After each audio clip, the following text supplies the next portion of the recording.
혹시 이런 생각 드신 적 있으신가요? 예전에는 사람이 찾아오는 집이 참 좋았습니다.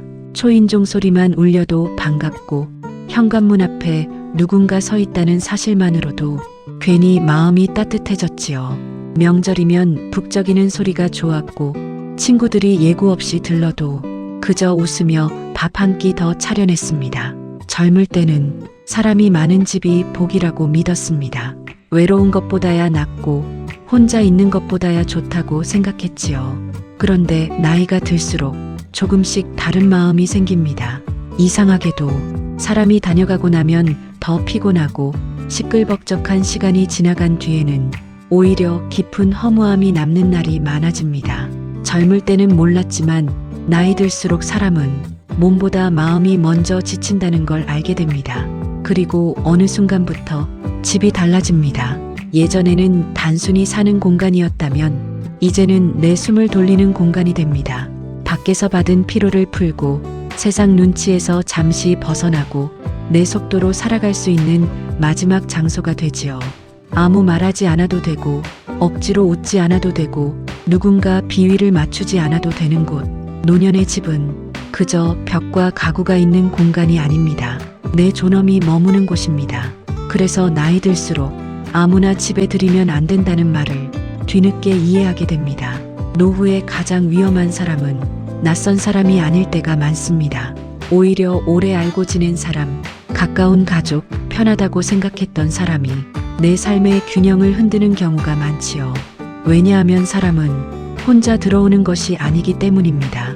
사람이 들어오면 그 사람의 생활 방식도 들어오고 말투도 들어오고 부탁과 사정, 감정과 간섭, 비교와 소문까지 함께 들어옵니다. 문을 열어준 순간 내 평온까지 함께 흔들리는 경우가 생기는 것이지요. 젊을 때는 잘해주는 것이 좋은 사람이라고 생각했습니다. 거절하지 않는 사람이 착한 사람 같았고 부탁을 들어주는 것이 정이라고 믿었습니다. 하지만 시간이 지나고 나서야 알게 됩니다. 정이 많은 사람이 노후에는 더 쉽게 무너진다는 것을 말입니다. 착해서 받아주고 외로워서 붙잡고 미안해서 거절 못하다가 결국 자기 삶을 잃어버리는 경우가 많습니다. 처음에는 정말 별일 아닙니다. 잠깐만 들를게, 며칠만 신세 질게, 형편이 어려워서 그래, 가족끼리 이 정도는 괜찮잖아. 그 말들이 처음에는 참 가볍게 들립니다. 그래서 문을 열어주지요. 그런데 사람 마음이라는 게 그렇습니다. 처음엔 미안해하던 일도 시간이 지나면 익숙해집니다. 익숙해지면 당연해지고 당연해지면 서운함이 생깁니다. 정 때문에 한번 허락한 일이 나중에는 권리가 되어버리는 것이지요. 그래서 노후에는 착한 사람보다 자기 삶을 지킬 줄 아는 사람이 더 편안하게 살아갑니다. 이 나이가 되면 무조건 참는 것이 미덕은 아닙니다. 오히려 선을 지키는 것이 관계를 오래가게 합니다. 특히 가까운 사람일수록 그렇습니다. 남보다 가족이 더 어렵고 친척이 더 어렵고 오래된 친구가 더 어렵습니다. 낯선 사람에게는 쉽게 거절하면서도 가까운 사람에게는 마음이 약해집니다. 우리가 남이냐? 그 정도도 못해주냐? 예전엔 안 그랬잖아. 이런 말 한마디에 괜히 죄인이 된 기분이 들지요. 그래서 마음 약한 사람일수록 자꾸 무리하게 됩니다. 하지만 결국 사람은 무리한 관계 속에서는 오래 버티지 못합니다. 젊을 때는 몰랐지만 나이 들수록 가장 중요한 것은 체면보다 평온입니다. 옛 어른들은 가까울수록 예를 지켜라 라고 했습니다. 젊을 때는 그 말이 단순한 예절 이야기인 줄 알았습니다. 하지만 시간이 지나고 나서야 알게 됩니다. 가까운 사이일수록 선을 잃으면 관계가 쉽게 상한다는 것을 말입니다. 너무 자주 드나드는 관계, 너무 많은 것을 공유하는 관계, 서로 삶에 지나치게 개입하는 관계, 그런 관계는 처음에는 정겨워 보여도 시간이 지나면 서로를 지치게 만들기도 합니다. 그래서 좋은 관계는 늘 붙어있는 관계가 아닙니다. 서로 편안한 거리를 지켜주는 관계입니다.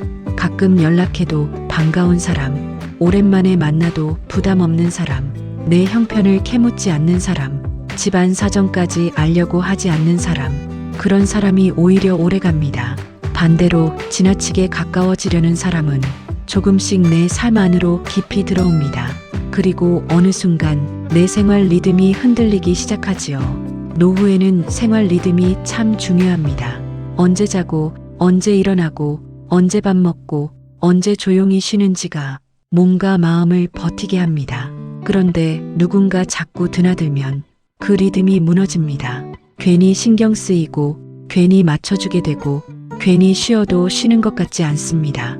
사람은 나이 들수록 작은 스트레스에도 더 쉽게 지칩니다. 젊을 때는 하루쯤 불편해도 견뎠지만 이제는 작은 피로도 오래 남습니다. 그래서 노년에는 조용한 하루가 무엇보다 귀합니다. 특히 돈 문제는 정말 조심해야 합니다. 노후 인간관계가 무너지는 가장 큰 이유 중 하나도 결국 돈 때문인 경우가 많습니다. 잠깐만 빌려달라, 보증만 한번 서달라, 금방 갚겠다. 처음에는 사람 믿고 시작합니다. 하지만 돈이 얽히면 관계의 얼굴이 달라집니다. 빌려준 사람도 힘들고 빌린 사람도 불편해집니다. 그리고 결국 정도 상하게 됩니다. 옛 어른들이 가까운 사이일수록 돈거래를 조심하라고 한 이유도 바로 그것 때문이었지요. 사람을 의심하라는 뜻이 아닙니다. 관계를 오래 지키려면 넘지 말아야 할 선이 있다는 뜻입니다. 노후에는 특히 동거 문제도 조심해야 합니다. 외롭다고 해서, 불안하다고 해서 누군가와 무조건 함께 사는 것이 답은 아닙니다. 처음에는 서로 의지가 되는 것 같아도 생활 습관이 부딪히기 시작하면 작은 일도 큰 스트레스가 됩니다. TV 소리 하나, 청소 방식 하나, 생활 시간 하나에도 사람은 지치게 됩니다. 젊을 때는 맞춰가며 살 수 있었지만 나이 들수록 사람은 자기 리듬이 더 중요해집니다. 그래서 결국 혼자 사는 힘이 필요한 것입니다. 혼자 산다는 건 외롭게 산다는 뜻이 아닙니다. 내 삶을 내 방식대로 유지할 수 있다는 뜻입니다. 혼자 밥 먹고, 혼자 쉬고, 혼자 시간을 보내는 힘, 그 힘이 있어야 노후가 무너지지 않습니다. 사람은 결국 혼자 있는 시간을 견디는 만큼 단단해집니다. 자식과의 거리도 그렇습니다. 부모 마음에는 늘 자식이 먼저입니다. 잘해주고 싶고, 도와주고 싶고, 부족함 없이 챙겨주고 싶지요. 하지만 나이 들수록 자식이라도 적당한 거리가 필요합니다. 부모와 자식 사이에도 지켜야 할 선이 있습니다. 내 집을 자식의 집처럼 만들어버리면 처음에는 가까워 보여도 나중에는 서로 힘들어집니다. 부모는 섭섭해지고 자식은 부담을 느끼게 됩니다. 그래서 사람은 결국 사랑에도 거리가 필요하다는 걸 늦게 깨닫게 됩니다. 형제자매도 마찬가지입니다. 젊을 때는 핏줄이면 평생 같은 마음일 줄 알았습니다. 하지만 시간이 지나고 나면 형제도 각자의 삶이 있다는 걸 알게 됩니다. 괜히 깊이 얽히면 작은 말에도 상처받게 됩니다. 노후에는 서로의 사정을 존중해주는 관계가 오래갑니다. 그래서 나이 들수록 관계는 넓히는 것보다 정리하는 지혜가 중요합니다. 사람을 끊어내라는 뜻이 아닙니다. 다만 내 마음을 지나치게 소모시키는 관계에서는 조금 멀어질 필요가 있다는 뜻입니다. 외로운 마음 때문에 아무나 곁에 두면 오히려 더 큰 외로움이 오는 경우도 많습니다. 사람이 옆에 있어도 편하지 않으면 그 외로움은 더 깊어집니다. 그래서 노년에는 숫자보다 편안함이 중요합니다. 많은 사람보다 편안한 한 사람이 낫습니다. 억지로 이어가는 관계보다 조용히 서로를 존중하는 관계가 더 따뜻합니다. 젊을 때는 사람을 잃는 것이 두려웠습니다. 하지만 나이 들수록 알게 됩니다. 억지 관계를 붙잡고 있는 것이 더 사람을 지치게 만든다는 것을 말입니다. 그래서 어떤 문은 조용히 닫을 줄도 알아야 합니다. 문을 닫는다고 해서 사람을 버리는 것은 아닙니다. 거절한다고 해서 차가운 사람이 되는 것도 아닙니다.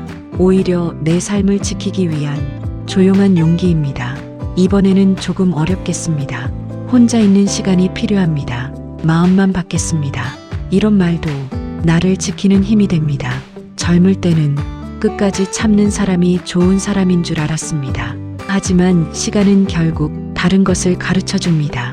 끝까지 자기 삶을 잃지 않는 사람이 가장 지혜로운 사람이라는 것을 말입니다. 노후에는 화려한 인간관계보다 평온이 중요합니다. 사람 많은 집보다 편히 숨 쉴 수 있는 집이 더 중요합니다. 늘 누군가 드나드는 집보다 조용히 햇살이 드는 오후가 더 소중합니다. 결국 사람은 편안한 곳으로 돌아가고 싶어집니다. 그리고 그 편안함은 큰 돈이나 화려한 성공이 아니라 내 마음을 지켜주는 공간에서 시작되는지도 모릅니다. 혹시 지금 누군가 때문에 자꾸 지치고 계신가요? 괜히 거절 못해서 마음이 무거우신가요? 그렇다면 이제는 조금 자신을 먼저 챙기셔도 괜찮습니다. 당신의 집은 당신의 마지막 안전지대이니까요. 지금까지 참 많이 애쓰셨습니다. 누군가를 위해 문을 열어주며 살아온 시간도, 정 때문에 소갈이했던 순간들도 모두 당신이 따뜻한 사람이었기 때문입니다. 하지만 이제는 조금 덜 미안해해도 괜찮습니다. 조금 덜 맞춰줘도 괜찮습니다. 당신의 평온도 충분히 소중하니까요. 옛 어른들은 집이 편해야 인생이 편하다 라는 말을 남겼습니다. 젊을 때는 그저 평범한 말 같았지만 이 나이가 되니 그 뜻이 마음 깊이 들어옵니다. 사람은 결국 편히 숨 쉴 수 있는 곳이 있어야 버틸 수 있습니다. 그리고 그 마지막 울타리는 어쩌면 지금 당신이 조용히 지키고 있는 그 집 한 칸인지도 모릅니다. 오늘 이야기가 조금이나마 마음의 위로가 되셨다면 좋겠습니다. 여러분은 요즘 어떤 관계에서 가장 편안함을 느끼시는지요? 여러분의 삶의 지혜도 댓글로 함께 나눠주시면 참 좋겠습니다.